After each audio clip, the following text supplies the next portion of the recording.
Elle appartient à un monde où richesse et pouvoir règnent en maître. C'est son univers à elle, situé à des années-lumière du mien. Elle s'appelle Catherine. Dès l'instant où je l'ai vue, sa beauté, sa chaleur, son courage ont capturé mon cœur. J'ai su dès lors, et pour toujours, qu'elle avait changé ma vie de façon irréversible.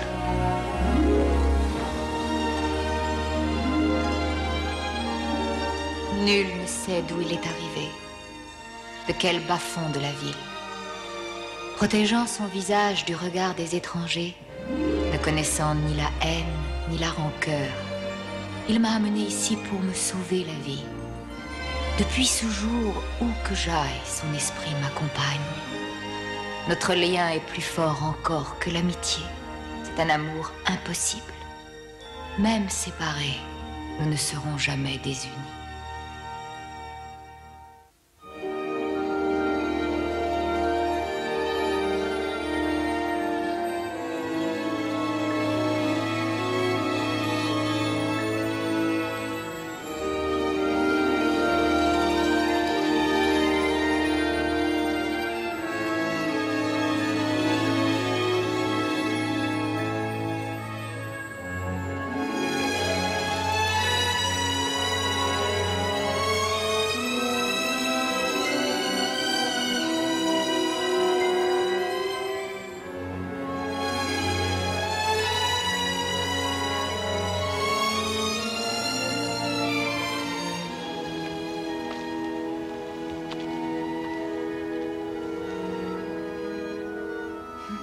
Que veut dire ce sourire mystérieux?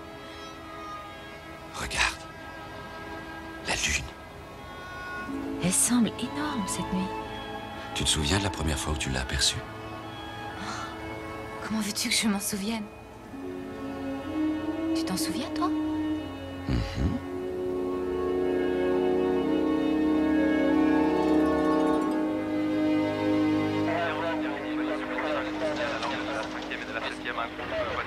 Il manque un feu arrière, celui-là. C'est parti.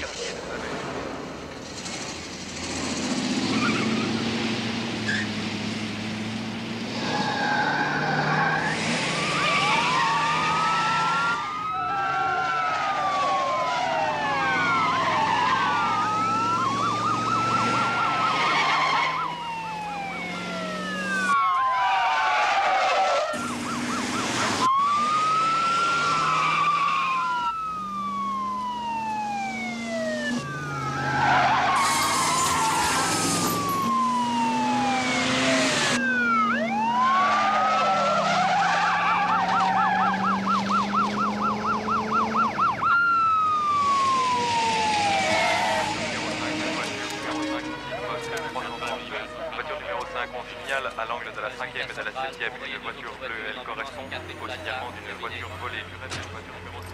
Signal à l'angle de la 5e et de la 7e et de voiture bleue. Il s'est sauvé, on dirait. Oui.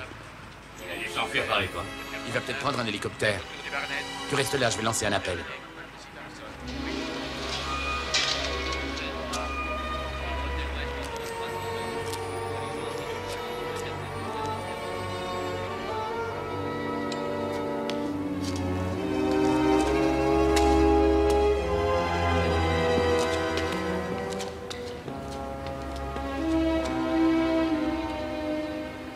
Il fait sombre ici. Est-ce que tu veux prendre la torche?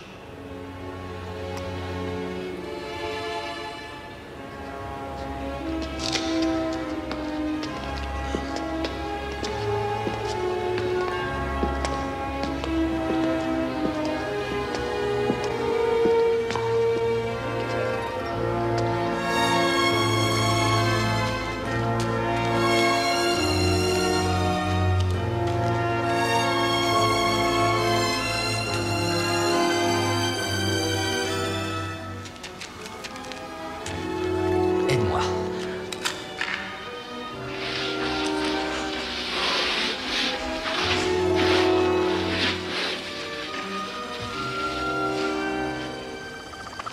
C'est incroyable.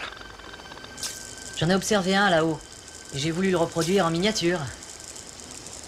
Tu as volé l'œil du cyclone. J'ai rien volé. C'est Catherine qui m'a demandé de le faire. C'est la raison pour laquelle tu voulais voir Mousse? C'est un cadeau qu'on voulait te faire tous les deux. C'est une jolie surprise, non? C'est son idée. Tu auras toujours auprès de toi un morceau du ciel. C'est le ciel de notre monde à nous. Arthur, qu'est-ce que t'as encore fait?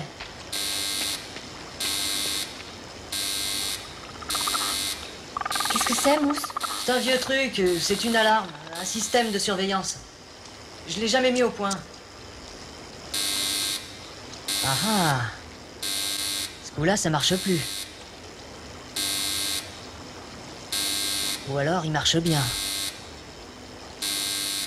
Où cette alarme a été déclenchée? Ça vient du côté ouest. Ça vient de l'ancienne porte, dans le puits. C'est une entrée qui n'a pas été utilisée depuis des années. Il n'y a aucune surveillance à cet endroit-là. Enchanté de vous voir. Comment allez-vous? Qu'est-ce que vous faites? N'aie pas peur. Il n'y a personne ici, ce ne sont que des voix. Bonjour. Des voix, ça n'est pas dangereux. Quand j'étais gamin, j'adorais cet endroit. On utilisait des voix pour inventer des histoires. J'aime bien les histoires. On peut faire le tour du monde en restant ici. Ici? Il ne te reste plus que quelques pas. Tu vas y arriver, Charles. Je vais t'aider. Faut pas regarder en bas. Lève la tête. Et regarde-moi. Viens.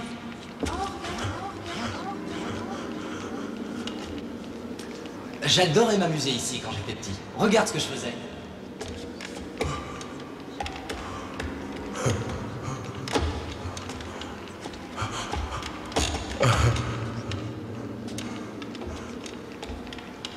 Allez, tu ne tomberas pas. Tu n'as qu'à faire un pas à la fois. Allez, un pas. Seulement un. Tu peux le faire. Voilà. Un autre maintenant. Là, Qu'est-ce que vous doucement. dites? Qu'est-ce que vous dites? C'est l'écho, je te dis. L'écho des bruits de la rue. Tu n'as rien à craindre. Mais il faut que tu essaies de traverser. Je veux pas. Je veux m'en aller. Tu te rappelles ce que je t'ai raconté? Ce monde secret où j'ai passé toute mon enfance, il est là-bas, de l'autre côté du pont. Là-bas, il y a de la musique. C'est un endroit rempli de lumière et les gens qui y vivent forment une très grande famille. Je les ai entendus rire. Ils ne voudront pas d'un monstre, d'un horrible monstre.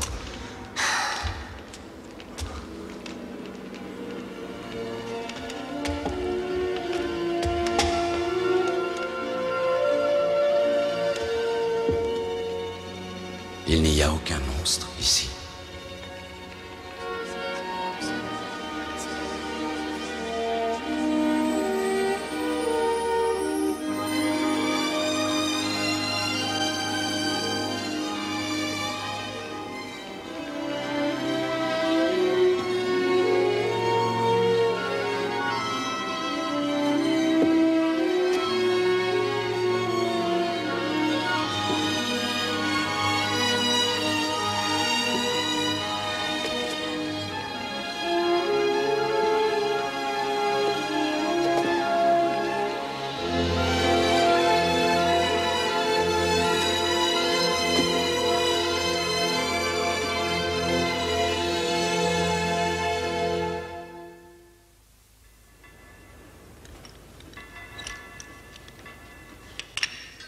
Charles, cet antiseptique va certainement piquer un peu, mais je dois absolument vous soigner. Sinon, vos coupures risquent de s'infecter. Est-ce que vous êtes d'accord? Il est tout à fait d'accord. N'est-ce pas, Charles? Oui, c'est d'accord. Très bien, très bien. Alors on y va. Et pour cela, il faut que je coupe votre chemise. Laisse-le, Charles. Restez tranquille, il veut vous soigner. Il faut pas me regarder, je suis horrible. Eddie a dit de ne jamais retirer la chemise et la cagoule. Personne ne l'enlèvera. Personne, n'ayez crainte. Je vous demande de m'excuser.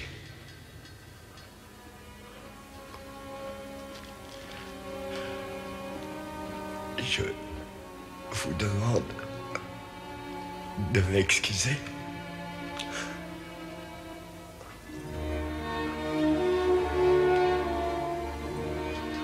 Vous avez fait un long voyage. Venez, il faut aller vous reposer. Vincent, il a besoin d'un traitement pour son dos. Nous allons nous en occuper. Nous avons une chambre à l'hôpital. Vas-y.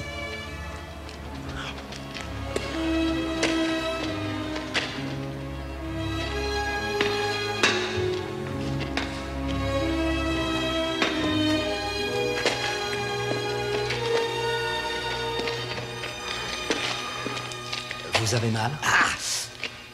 Je crois qu'il m'a foulé le poignet. Il ne faut pas lui en vouloir. Il ne connaît pas sa force. J'ose à peine te poser cette question. Mais j'aimerais savoir où vous vous êtes rencontrés. J'ai travaillé dans une fête foraine. J'étais lanceur de couteaux. La première fois que je l'ai vu, il était dans une cage. Une atrocité de la nature humaine. C'était un spectacle très apprécié. Le voir dans cette cage m'était insupportable. Alors j'ai fait une offre à son propriétaire, il n'a pas refusé. Est-ce qu'il peut rester? Eh bien, c'est au conseil d'en décider. En attendant, s'il veut un asile, il peut rester. Il en a besoin.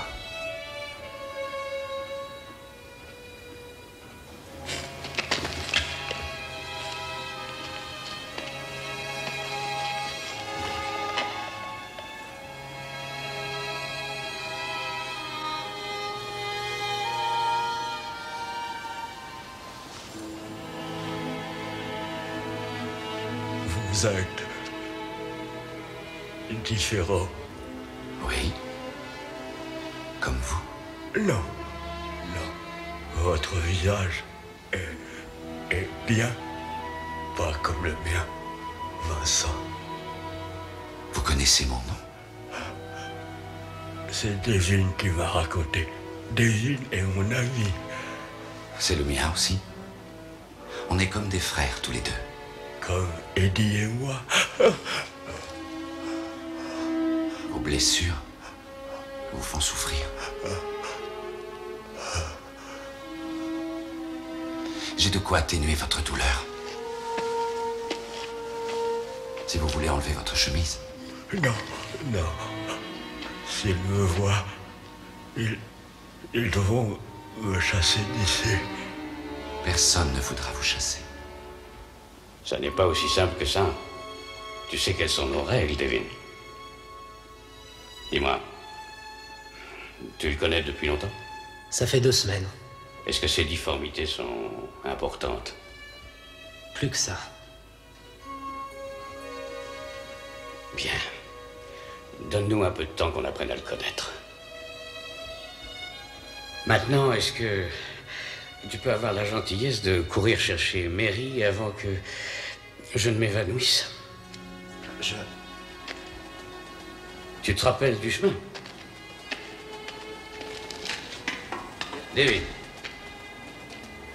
Déjà, quand tu étais petit garçon, je savais que je pouvais compter sur toi pour ce qui est de faire une bonne action. Et je suis très heureux que tu sois parmi nous aujourd'hui.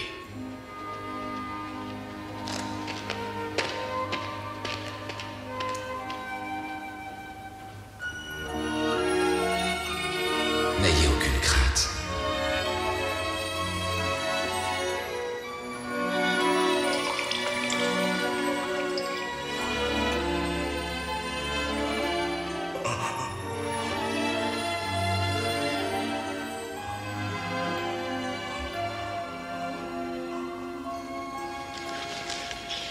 Charles Dickens, Le Comte de Deux Cités.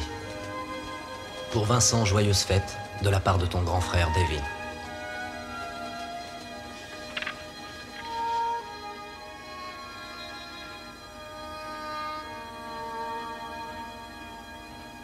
Il y avait des passages merveilleux. Et aussi des passages terribles. Il n'y a pas de meilleure description, je dois dire. De notre enfance? Non, je parle de ma vie. Ça a toujours été mon bouquin préféré. Et c'est pour ça que tu me l'as offert. C'est le genre de lecture qui remonte le moral. Je m'attendais à ce que tu viennes voir ton ami à l'hôpital. Comment va-t-il? Mieux. Il se repose maintenant. Tu pourrais dire un mot en sa faveur au conseil? Ton avis est aussi important que le mien? Non, ils t'écouteront, toi. Tu fais partie de la famille, moi je les ai quittés depuis déjà pas mal de temps. Et c'est à peine s'ils se souviennent de moi. Père et moi, nous le rappellerons.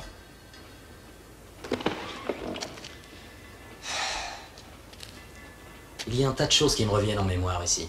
Oui, c'est sûr. Il y a passé au moins la moitié de ta vie. J'ai l'impression que c'est différent, pourtant. Tu y as apporté quelques changements? Après que tu sois parti.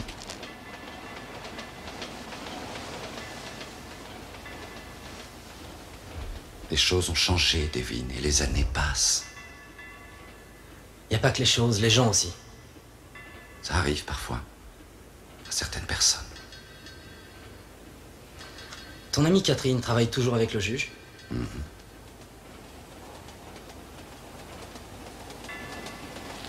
Devin. Tu as des ennuis? Je ne peux pas rester, il faut que je remonte.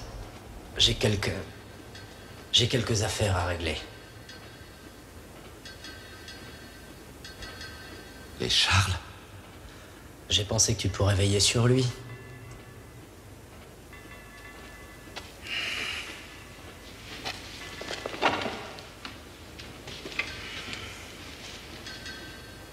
C'est de toi dont il a besoin.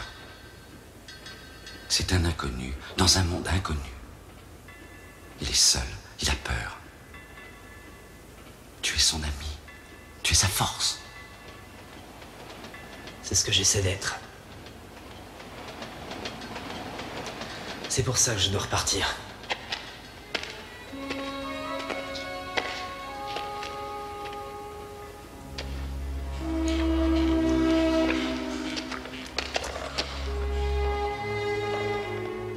Eddie? Non, c'est Devin. Je suis venu te dire au revoir, il faut que je m'en aille. Non, ne va pas. Mais il le faut. Tout ira bien. Non. Tu es mon ami, Devin. Qu'est-ce que je vais faire? Charles, c'est à toi maintenant de décider de ton sort. Je ne te laisse pas seul. Tu as plein d'amis. Tu as Vincent. Est-ce que tu reviendras? Aussitôt que je le pourrai. Je te le promets. Aie confiance. Ça ira. Devin.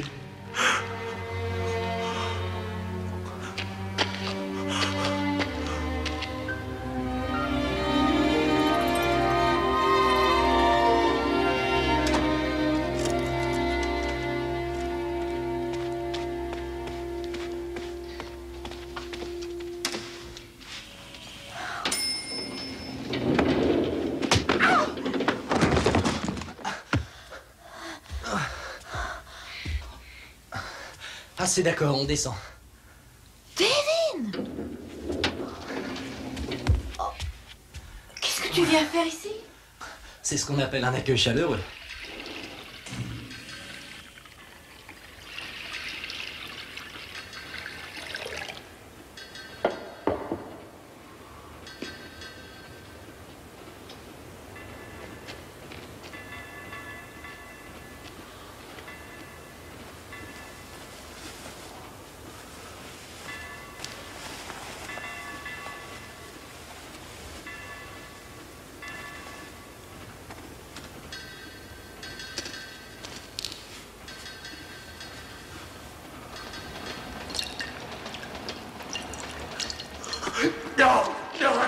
pas. Je vous ai apporté des vêtements.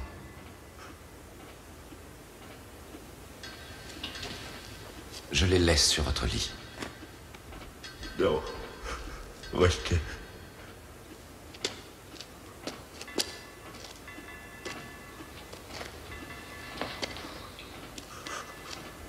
Je suis désolé. J'ai oublié. Vous n'avez rien fait de mal. Eddie disait, n'oublie jamais. Les monstres n'ont pas le droit de se montrer. Ils effraient les honnêtes gens.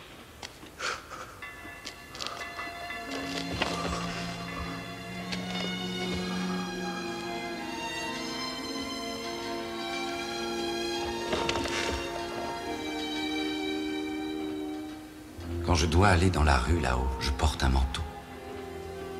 Avec une capuche qui cache mon visage. Mais votre visage est une apparence. C'est tout. Ceux qui s'attachent à l'apparence ont très peur quand ils nous voient. C'est parce qu'ils ne voient en nous que la laideur. Mais là, vous avez oublié de vous cacher. Ici, il n'est pas nécessaire que je me cache. Je suis chez moi. Ça peut être aussi chez moi. Si vous le voulez, bien sûr.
Père?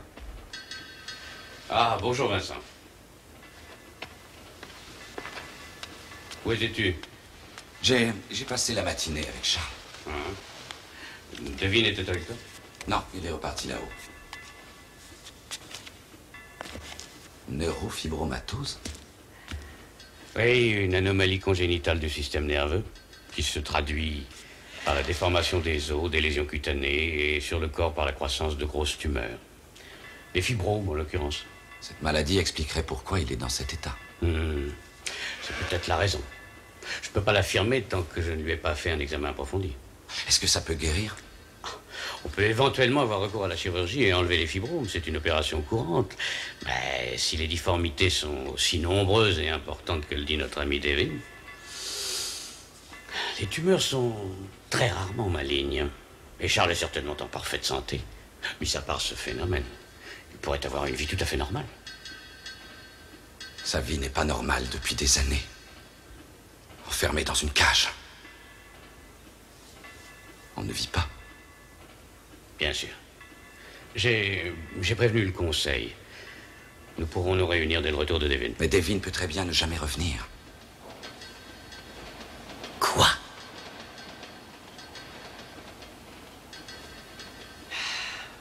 Je vois. Je suppose que c'était une folie de ma part de croire que Devin saurait prendre ses responsabilités pour une fois.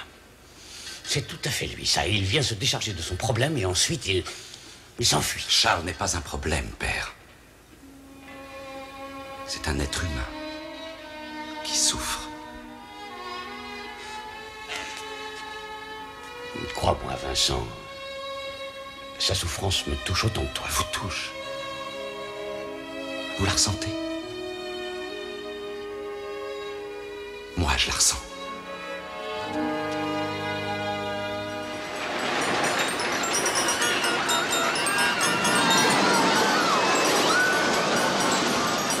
Hey, si! Hey, viens voir, tu vas gagner un petit cadeau pour ton ami. 3 balles pour $1. Allez, viens, je suis sûr qu'elle aimerait avoir un petit lion en plus. Tu rigoles, Bernie? J'ai jamais vu quelqu'un gagner quelque chose chez toi. Sid? Carl Sidney, le plus grand lanceur de couteaux du monde. Tu te rends compte que même Sid n'arrive pas à faire tomber les bouteilles de Bernie? Si tu essayais d'être simplement Devin Wells pour une fois. Devin Wells était à court d'argent. Alors j'ai sorti Sid des oubliettes. Et je l'ai réhabilité. Est-ce que tu vas enfin me dire pourquoi on est ici? Pour lui. Hier matin, j'ai volé un camion pour l'emmener en bas. Ah, c'est parfait. Vol de véhicule et kidnapping. Si on veut, ça peut être ça. Devin, je représente la loi et tu sais Je que... suis au courant, merci. Je te demande juste d'être un peu plus compréhensive. Après, tu fais ce que tu veux.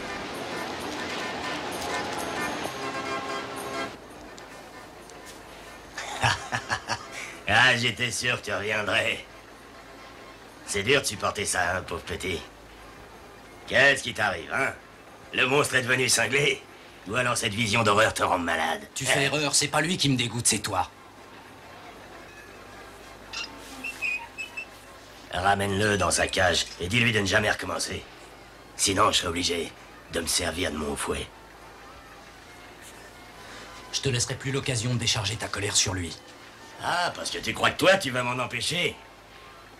Je vais me faire un plaisir d'aller voir les flics. Et toi aussi, tu termineras dans une cage. Ah ouais, tu t'es mis dans un sale pétrin, petit con. Tu sais que le kidnapping, c'est pas très apprécié par la loi. Charles a voulu partir. Il saura leur expliquer. Charles? Non, c'est un joli nom, ça, Charles. Bon. Tu vois, Charles, je suis certain qu'il leur dira uniquement ce que je lui aurais dit de dire, t'as compris? Qui c'est cette gonzesse? Vous êtes une de ces petites poules? Je représente le bureau du juge d'instruction. J'ai rien fait contre la loi, moi. C'est ce gars-là qu'il faut arrêter. C'est un kidnappeur. Il a volé mon camion et regardez ce qu'il a fait avec son couteau. Il m'a transpercé la main. Dis-lui ce que tu tenais, Eddie. J'ai absolument rien à lui dire, Devin. J'étais dans mon droit. Il est à moi. Charles n'appartient à personne. Et je vous conseille de vous taire, sinon vous aurez les pires ennuis. Ouais, et le fric, comment je vais faire pour le gagner sans lui? Vous avez encore la cage, vous pouvez rentrer dedans. Vous n'avez aucun droit. C'est une affaire familiale. Charles et Eddie sont 2 frères. Ouais, on est frères et je l'avais prévenu. Vous entendez des centaines de fois, je l'avais prévenu. Surtout, ne raconte rien à personne, sinon c'est la catastrophe. Mais il a oublié. Et il m'en a parlé. Et c'est pour ça que tu l'as fouetté. N'est-ce pas? Réponds! C'est vrai, mais il le méritait, parce qu'il avait désobéi. Vous savez pas ce que c'est, vous? De vivre avec un monstre. Vous croyez que c'est agréable? Les gens sont là à vous regarder tout le temps en pensant que vous êtes un monstre, vous aussi. Quand je pense que mon père m'obligeait à l'embrasser. Et alors, c'était ton frère? C'était normal que tu prennes soin de lui? Qu'est-ce que tu crois que j'ai fait? J'ai passé ma vie à le nourrir, à le nettoyer et même à le soigner. Alors je t'interdis de venir me casser les pieds. Je te l'interdis, tu as compris?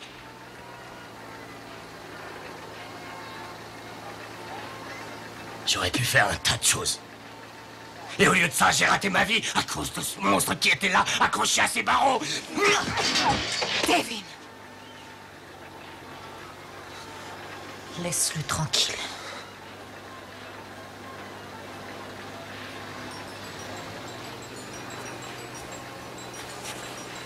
Hé, gardez-le, après tout, j'en ai rien à foutre de ce monstre, moi. Vous croyez que je vais pleurer? Je vais vous faire plaisir, je vous l'offre. Vous avez voulu faire une bonne action, hein? Vous avez voulu sauver une âme sans défense, hein? Mais j'ai bien compris, va. Je vous ai vu venir. Vous voulez carrément l'éloigner de moi. Vous allez le mettre dans un hôpital pourri ou dans une maison de dingue. Et puis après, vous aurez pas de conscience, hein? Ça fait plaisir d'avoir bonne conscience. Faut pas se fier aux apparences. Finalement, le monstre, c'est vous.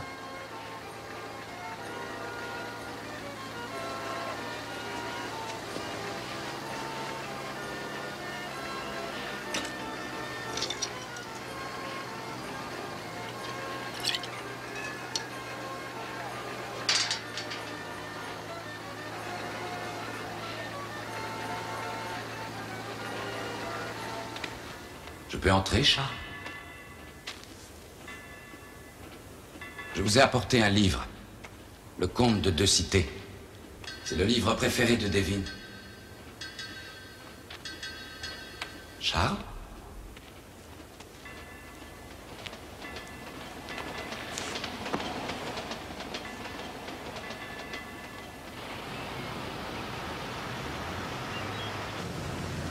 Tu n'as pas dit un seul mot depuis au moins 60 kilomètres.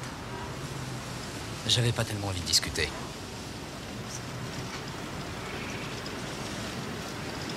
Ça aurait pu te jouer des tours, ce que tu as dit tout à l'heure. C'était pas mal le coup du juge d'instruction. Hein? Tu sais bien que je le suis. Oui, mais à Manhattan. Tu n'étais pas dans sa juridiction là-bas. J'ai jamais dit le contraire.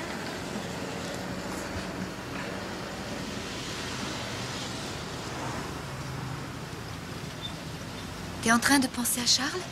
Non. À Vincent.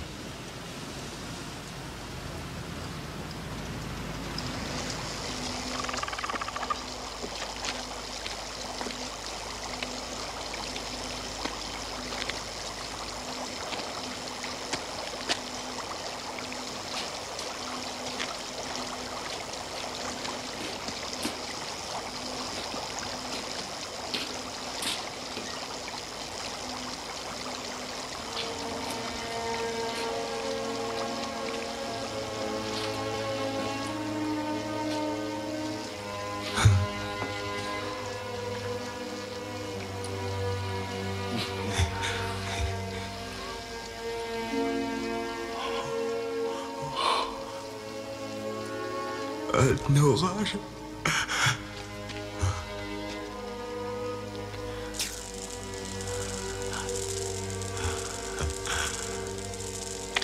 Hé! Qui êtes-vous?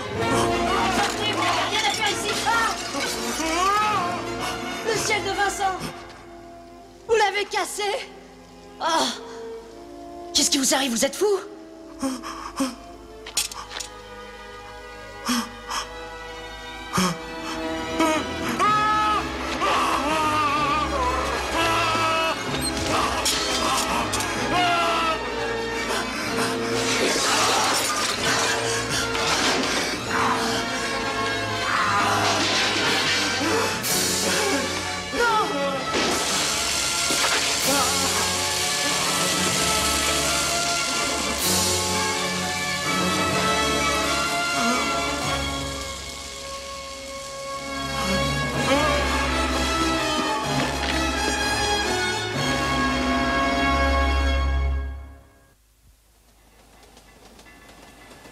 Apparemment, personne n'a été blessé. Vincent est parti à sa recherche. Je pense que... Chut.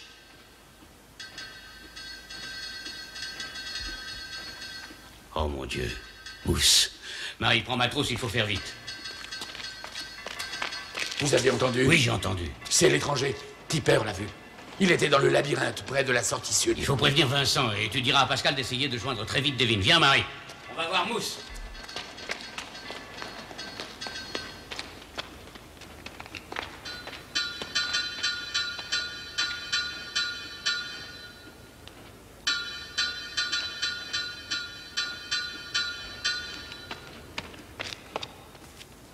Est-ce que tu as des frères ou des sœurs? Non, je suis fille unique. Mais j'ai toujours eu envie d'avoir une sœur. Alors je m'en étais inventé une. Je préparais le thé pour nous deux et je disais à papa de ne pas s'asseoir sur ses genoux. Et le soir, dans mon lit, je lui racontais tous mes secrets. Oh, c'était une sœur sensationnelle. Je faisais pareil avec Vincent. Quelquefois, on parlait trop fort et Père nous entendait, alors on faisait semblant de dormir. Mais je pense qu'il n'était pas dupe. Et de quoi parliez-vous tous les deux? Notre ami le Morse disait, il est maintenant grand temps de parler de ces marins au long cours. Qui connaissent les sirènes de tous les océans? Et naviguent dans la nuit des temps. On échafaudait des projets. On inventait des histoires et on se donnait des noms extraordinaires. On se faisait peur, on rencontrait des monstres terrifiants. On rêvait.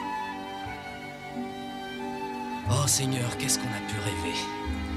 On avait 1000 projets, Vincent et moi. émis l'occasion d'être des héros en voyageant du pays d'Oz jusqu'au pays de Shangri-La. Puis nous avons grandi.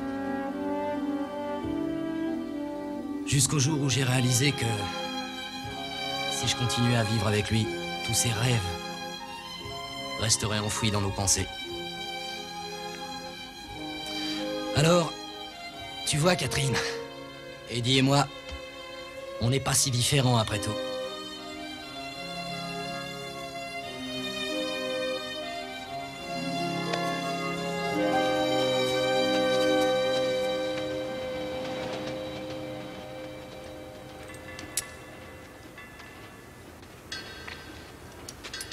Père, ce monstre... Tu veux dire Charles? Il me fait peur, je vous assure. Tu n'es pas le seul. Je sais que ça risque d'être dur pour lui, mais il ne doit pas rester parmi nous, ce serait une erreur. Mais nous n'avons pas le droit de le chasser. Il est venu chercher asile ici. Cet homme est un étranger pour nous. Il n'est pas dangereux. Ah, il vous a cassé le poignet. Il a failli me tuer. Il a fait tomber mes inventions. Il avait peur. C'est ma faute, peut-être. Il ne faut pas qu'il reste chez nous, ça peut devenir très grave s'il recommence.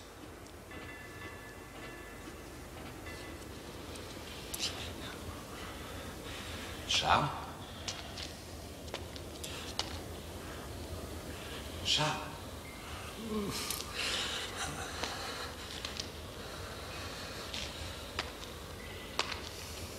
Charles, où êtes-vous?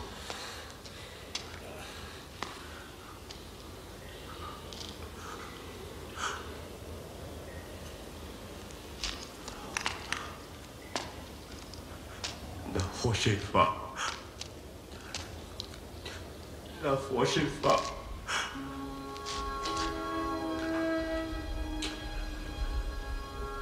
Je ne veux pas vous faire de mal. J'ai été méchant. Ils ont eu peur. Je les ai laissés. Ils me détestent. Non. Si. Dans votre monde comme dans l'autre, c'est pareil. Je suis détesté. Toujours pareil. Ils crient. Ils sont en colère. Toujours contre moi. Je dois rester caché. Les gens jolis.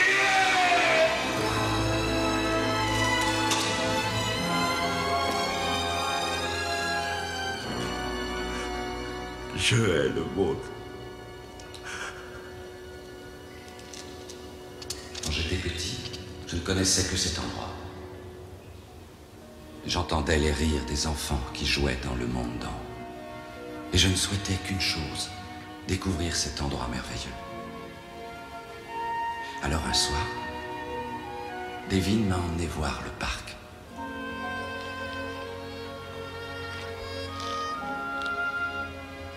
Le soleil venait de disparaître, faisant place à la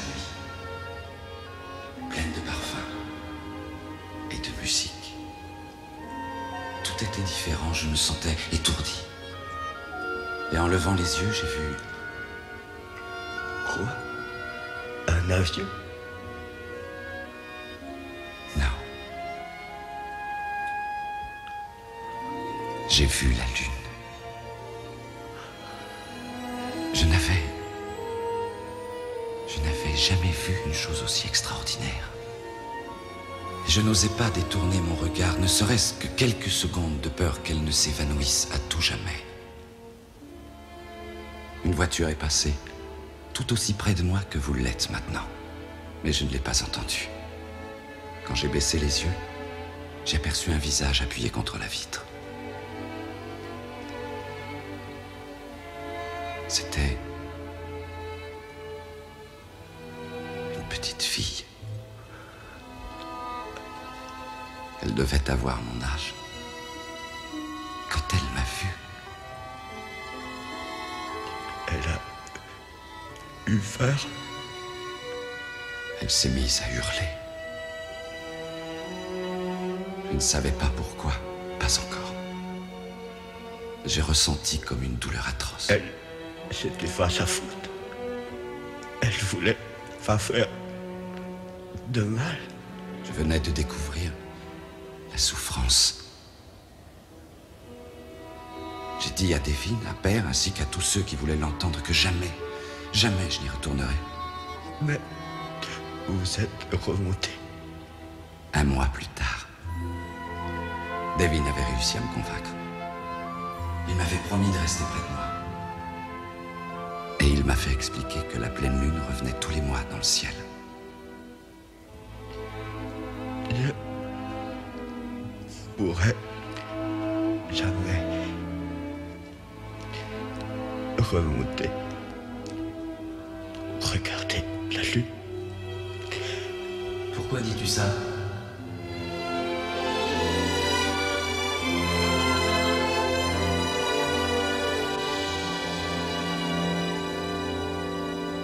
Charles a besoin de nous.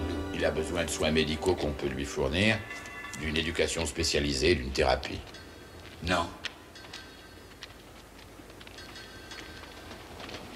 Il a besoin d'amour.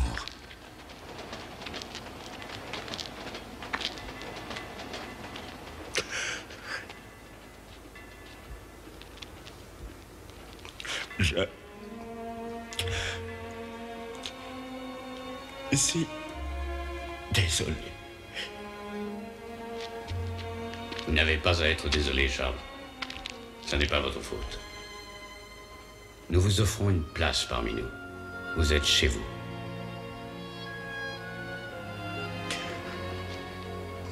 Non, merci beaucoup. Charles va venir avec moi. Vous en êtes sûr, Charles? Devin m'a dit qu'elle voulait plus être seule. C'est mon avis.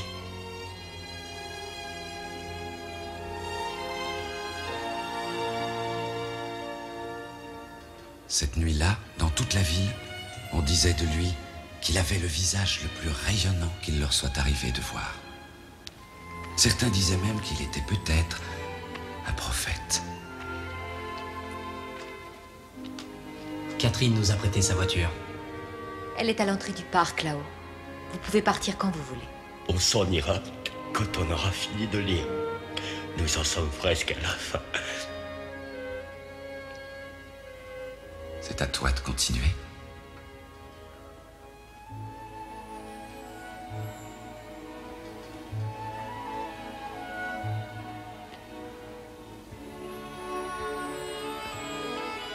C'était de loin la meilleure chose que j'avais faite.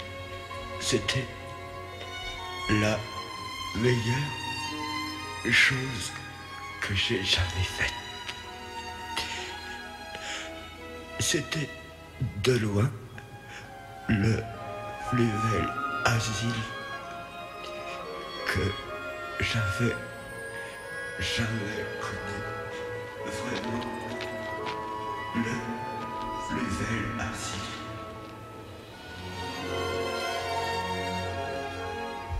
Et maintenant, où est-ce qu'ils s'en vont? Dans les montagnes, très loin. Afin de vivre sans les bruits de la ville et les regards indiscrets. Là où Charles pourra sentir les rayons du soleil sur son visage en toute liberté.